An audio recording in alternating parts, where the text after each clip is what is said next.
What's up, I'm Rob at the Boardr, and in this video for the Boardr Live, we're going over the full details of judging and scoring. So if you're on staff for judging at an event using the Boardr Live, you should definitely be watching and paying attention to this video in detail through the whole thing.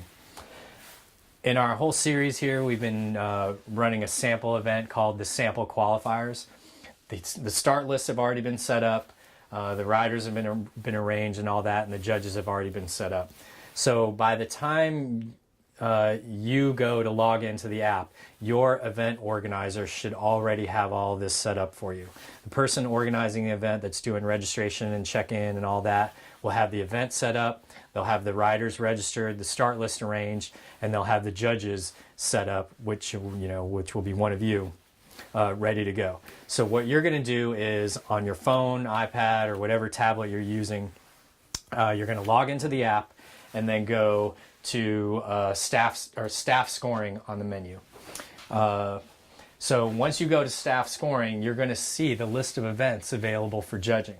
So what I have here is 3 windows to represent 3 judges for this sample qualifiers event here.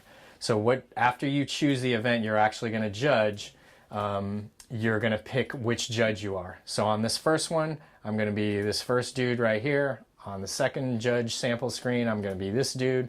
And on the third, I'm going to be this dude. So this is what your score sheet looks like. You basically have all your heats across the top. Of course, you start with heat 1. And then within that heat, you have all of your riders in their start list order. You're using a slider bar like this to choose your score.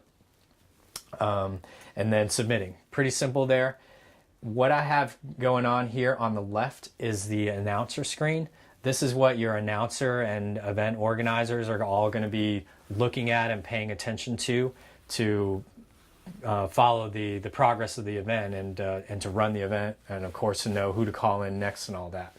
So once this first guy Tyler goes, you're going to go ahead and drop your score for him. As you're thinking, this is kind of an important point. As you're thinking what score to give, this information is going live to your announcers and event organizers, so they can see that you've begun to start judging.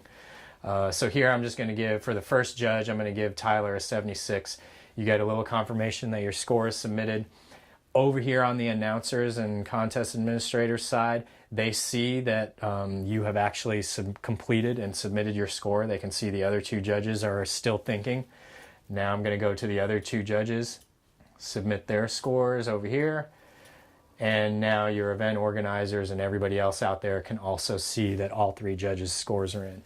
On your own score sheet, you can also see other judges' progress. So you can see here that your score is now in, and the other 2 judges' scores are in.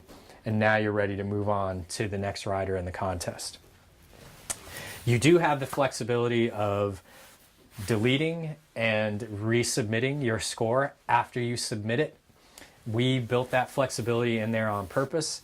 Whether or not you use it is up to your event organizer. So be careful, basically, with deleting and resubmitting scores.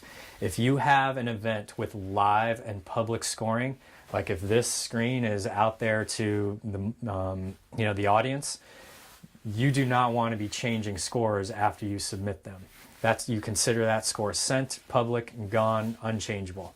If you're running an event with private results that you're saving, say, for like the podium reveal later, then you have the flexibility of actually changing your scores after they go in if you reconsider or find a mistake or whatever. So check with your event organizer before you actually go in and start using the deleting your score and resubmitting. But if you are going to use it, it's super simple. Of course, you just hit the red X right there to delete your score, and then you can resubmit your score for this person, Tyler, that just went. Simple as that. So this procedure repeats itself throughout the entire event. I'm going to go ahead and submit scores for the next rider right here.